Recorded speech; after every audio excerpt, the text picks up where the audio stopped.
السلام عليكم ورحمة الله وبركاته. الشمار كفون هردفتو تافي كبجبتو تكي كم نجا جرتو ججباتو سنجتشا أني نجا الحمد لله. إجا أكون براتمي أبوليين كيامي هرّونين كبرتسني في مو قافي المبريتين كي نجا فتى أبوليين كيا لما تقف ديبسنا مكان في سون ديبسنا مو كرنا جد وان ويتنا تنكتجي أنا مايو na waan isin tuffii fi isin bira darbe isinitti fakkaata miti obboleeyya kee gaafii baay'ee koomenti baay'een naa barraa'e wallaahi gisee dhabin isiniin jedha dhiifa manaa godhaa isiniin jedha suutaan ol baasee waan beekurraa isiniif qooduu danda'a jechuudha obboleeyyan kiyya hagasiifuu naa obsaa isiniin jedha. Egaa amma wanti qabadheetiin dhufe maal seetan obboleettii keenya tokkotu na bira hin darbin hadaraa naan jedheetiin jira. Mana jettee obboleettiin kiyya kun haati koomentii kanaa koomentii kan asuma dubbisaan isiniin jedha. Maal jettee ani waggaa 2 fi ji'a 7 keessa jira.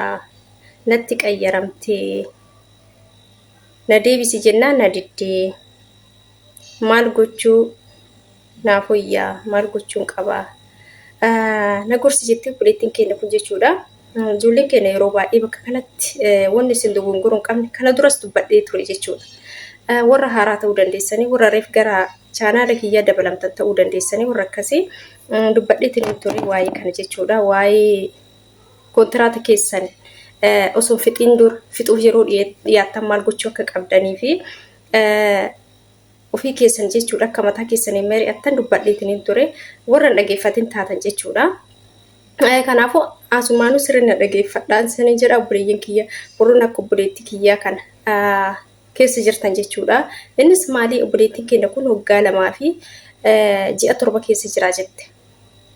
Obboleettii kiyyaa ati amma jechuudha kontiraata kee waggaa 2 fixxeeti ji'a 7 erga waraqata haaromsitee ji'a 7 hojjettee jirtaa jechuudha. Bakka kanatti maaseeti sididu mirga qabdi si deebisuu dhabu mirga qabdi seerris isii gargaara. Si galee si keessasuu dandeessi. Garuu jechuudha ati wanti ati gochuu qabdu malaan yoo isin ka ishii jettu ta'e malaan galee deeba jetteen yoo ka dalagaan sitti ulfaatu ta'e yoo kaa'u immoo ka dhiisuu barbaaddoo ta'e galee deeba jetteen mala saniin galuu qabda siin jedha. Wanni biraa immoo ijoolleen keenya yeroo baay'ee wanni isin dogongoruu hin qabne maal seetan dubbadheetiin ture kanaan dura sirriitti jechuudha viidiyoo dheeraa isin hojjedhee yoo taa'uu hin barbaanne isaan yeroo baay'ee odootiin fixin kontiraata kee si gaafatan jechuudha. Hin teettamoo hin deemta jedhanii. Yeroo sanitti ijoolleen keenya yookaan isaan gammachiisuuf jecha yookaan sodaaf jecha taa'uun barbaada. Isaan nama isin jaalatu isinitti fakkaatanii isiniif fakkeessanii garuu dalagaan miidhamaa jirtan. Isiniif hin taane isin immoo isaaniif taatan. Hin deemtamoo nu bira teetta nu bira taa'i yeroo isaan isiniin jedhanitti isin garuu dalaguuf karoora qabdan. Garuu hawwii keessan bakkaan hin geenne dabaltanii dalaguu hawwii qabdan. Miti garuu haalichi mana san keessaa isinitti ulfaatee jira. Hojiin keessan immoo isaaniif ta'e isin immoo haalichi isiniif hin taane miidhamaa jirtan. Yeroo kana isin immoo maal gootan osoo akkasiin miidhamaa jirtanuu isaan yeroo isin gaafatanitti hin galtamoo hin dabalattamoo yeroo fixxe gaafa waggaa 2 fixxe jedhanii yeroo isaan isin gaafatan isin immoo dabalachuu yoo barbaadaniyyuu mannummaan yoo isinii ta'eeyyuu dabalachuus barbaada galus barbaada jala murtanii yoo taa'uyyuu barbaaddan si bira taa'aa jettanii jala murtanii itti hin himina. Hin beekamu galus danda'a yookaan galis deebi'uu danda'a. Yookaan taa'us danda'a hin beekamu jedhaan rarraasaatii hambisaa dubbii jala murtanis hin galan jedhina. Taa'uun barbaadu hin galan jedhina jala murtanis maaltu itti dabi yookaan bakka biraa deemuu heditti dalagaan kee bakka hin jiraame waan akkasii xaraxaranii haga isin deemtaniyyuu hojiin isin miidhuu danda'an jechuudha. Gaafa jala murtanis si biraa deema jettanii. Immoo gaafa jala murtanii si bira taa'a jettanii itti himtanis gaafa waraqanni keessan dhuma waraqanni keessan ka galu isaan harka aayidiin keessan ka jiru isaan harka paaspoortiin keessan ka jiru isaan harka gaafa san immoo odoo isin quban qabaate isin irra haaromsan jechuudha waraqata. Gaafa kaan yoo ati hin taa'an jenne hin taa'anaan jenne ati siin jedhan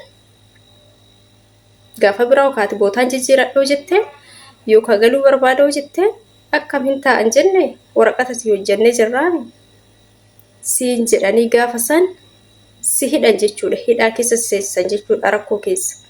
Kanaaf isaan isin gaafatan taanaan isinuu huneetaa isaanii argitanii waggaa lama keessa waa hunda addaan baafattan isaan warra akkamii akka ta'an.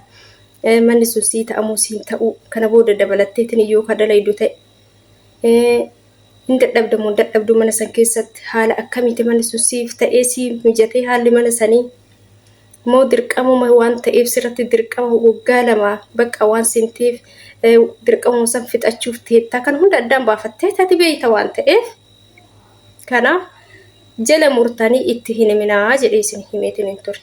Kanaaf obboleettiin keenya kun amma laala erga keessa seentee osoo walakkaayyuu hin gahin amma isin duuba deebuu fi isin immoo hin didde jechuudha. Maaliif maallaqatti baaste waan ta'eef seeruuyyuu isii gargaara jechuudha.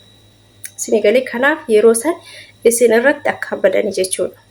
Gaafa san harka isaaniitti galtan jechuudha. Gaafa waraqata isinirra haaromsan.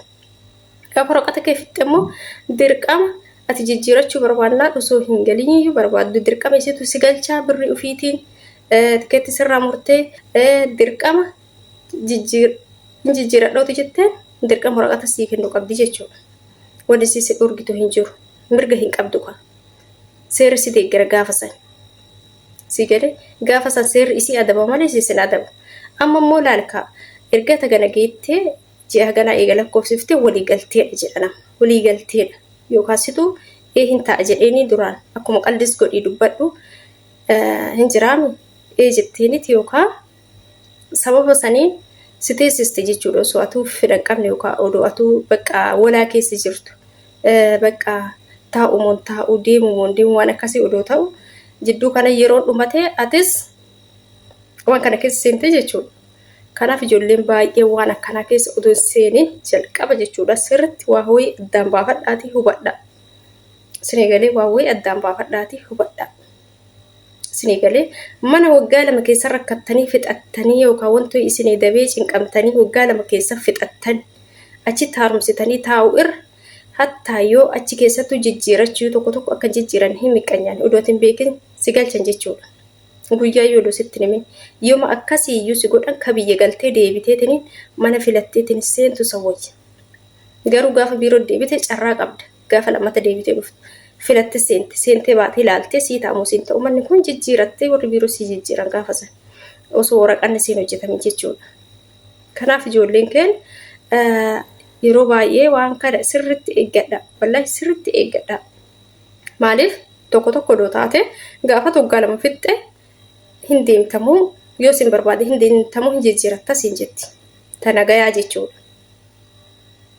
Biyya galuu barbaaddamoo biiroo deemuu barbaadda. Nuti nama biraa barbaadna siin jedhan. Odaatu amalli keetuun ta'iniif. Atama amalli kee waan ta'eef isaan dafanii sirraa haaromsi teessisuu barbaadan. Siidhuu barbaadan jechuudha. Dafaniitini. Kanaaf sirriitti of eeggadhaan sin jedha bakka kanatti obboleeyyan kiyyaa warroonni amma waggaa lama keessa jirtan waan kana sirriitti. Mana isin keessa jirtan isin rakkisaa yoomuu waggaa lamaa tana fixadheetuma anummaa yookaan gara biyyaa galuu kan jettanii yaada jirtanii waan akkasii yaada jirtan taanaan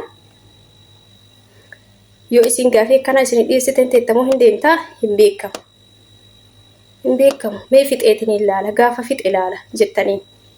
Isin immoo gaafa fixattaniitiin jettan takka jijjiirachuu barbaadan biyya galuu mirga keessan jechuudha. Isinii ta'u achuu teettan jechuudha. Kanaaf jarjartanii itti himtanii eessi bira taa'aa hin jedhinaaniin isin jedha obboleeyyan kiyya yeroo kanaaf isin rakkisa kanaaf isin cinqa jechuudha. Akkasii obboleettiin keenya kun waan isin na deebisi jennaan na diddee waan jetteef jechuudha. Amma kanaaf atama kontiraata lammaffaa haaromsitee jirta jechuudha. Kanaaf si diddee siinuu jechuudha. Akkasii jedha obboleeyyan kiyya dogongortanii osoo hin beekin waan akkanaa keessa hin seeninaan isin jedha. Warra hin beeknes akka irraa barattan abdiin qabaa akka irraa baratan namoonni biraas like godhaa wal biraan gaarii isin jedha obboleeyyan kiyyaa akkasumas isin jedha akka itti fayyadamtan abdii qabaa itti fayyadamaan isin jedha. Assalaamu alaykum warahmatullaahi wabarakaatuh.